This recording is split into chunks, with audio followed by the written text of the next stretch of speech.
Hello guys, in this video I'm going to show you how to make a collage in Adobe Photoshop. The first thing you need to do is enter the app.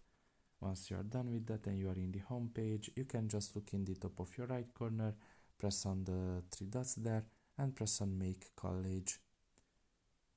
And you can just select the pictures with which you can make the collage, press on the arrow symbol there.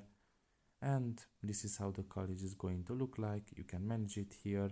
You can select different kind of styles and you can just select the one that you want. You can manage here the aspect ratio.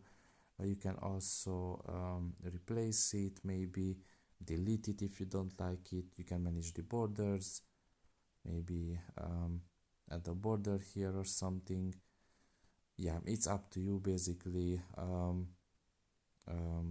How you want to edit it exactly and what you want to do with it.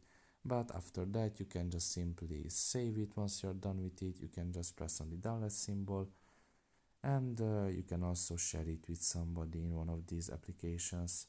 And as you can see, your collage has been saved to the gallery.